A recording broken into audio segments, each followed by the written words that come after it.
कालच्या अवकाळी पावसामुळं आणि गारपिटीमुळं खूप मोठ्या प्रमाणामध्ये शेतकऱ्यांची पिकं ही अडचणीत आलेली आहेत.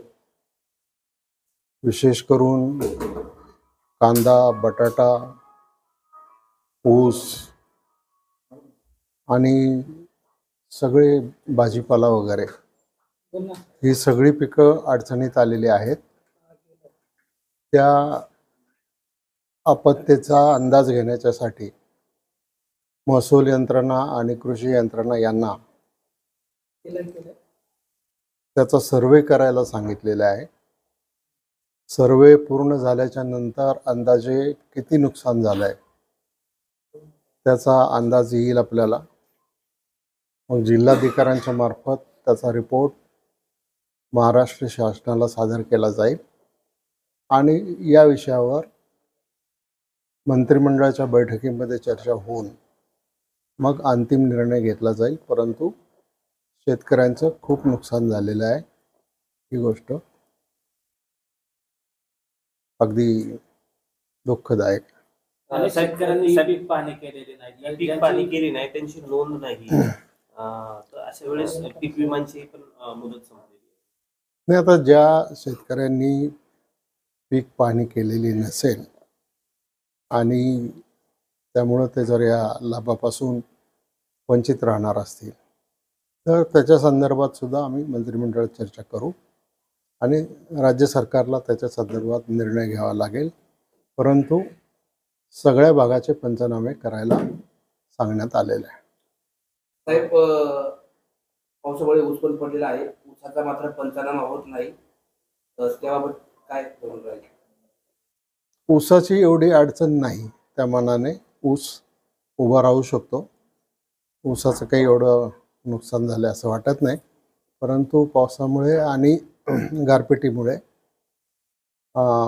कारखाने 1-2 दिवस बंद ठेवायला लागतील, कारण ऊसाचा सप्लाय या कारणामुळे होत नाही. साखर उद्योग खरं तर कर्ज थकबाकीमुळे संकटात आहे. आपली बैठक झाली होती, काय त्याच्यातनं तोडगा निघेल? नाही, साखर उद्योग आता ज्या ज्या साखर कारखान्यांची आर्थिक स्थिती चांगली आहे त्यांना राज्य बँकेने किंवा नाबार्डने NCDCने कर्ज देऊन त्याच्यामध्ये ते कारखाने सुरू झालेले आहेत.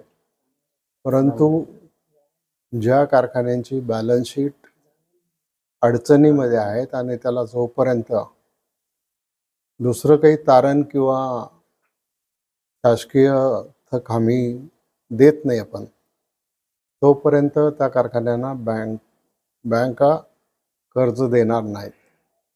खरं तर राज्य सरकारने काही कारखान्यांना थकामी दिली, त्या कारखान्यांना कर्जही राज्य बँकेने दिलं.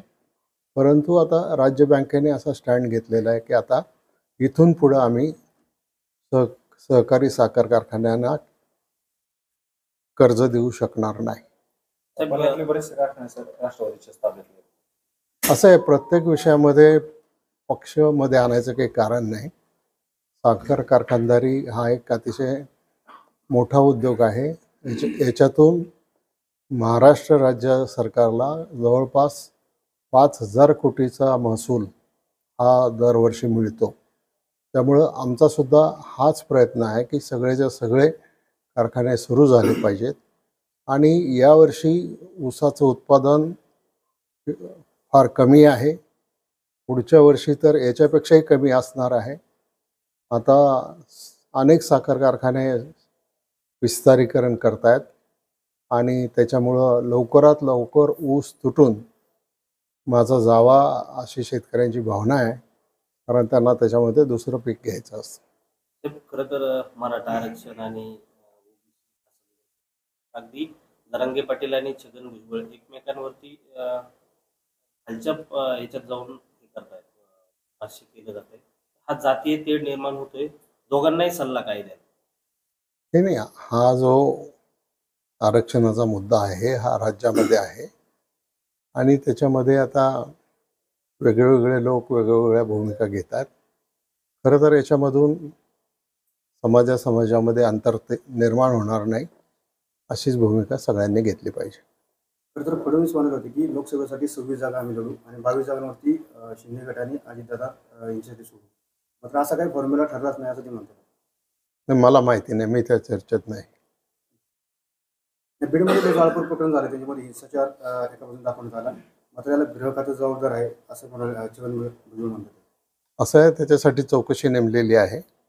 चौकशीचा अहवाल आल्यानंतर त्याच्यातली वस्तुस्थिती समजेल आणि गृह खात्याला सतत अलर्टच राहावं लागतं आणि त्या दृष्टिकोनातून पुरेसा बंदोबस्त त्या ठिकाणी होता.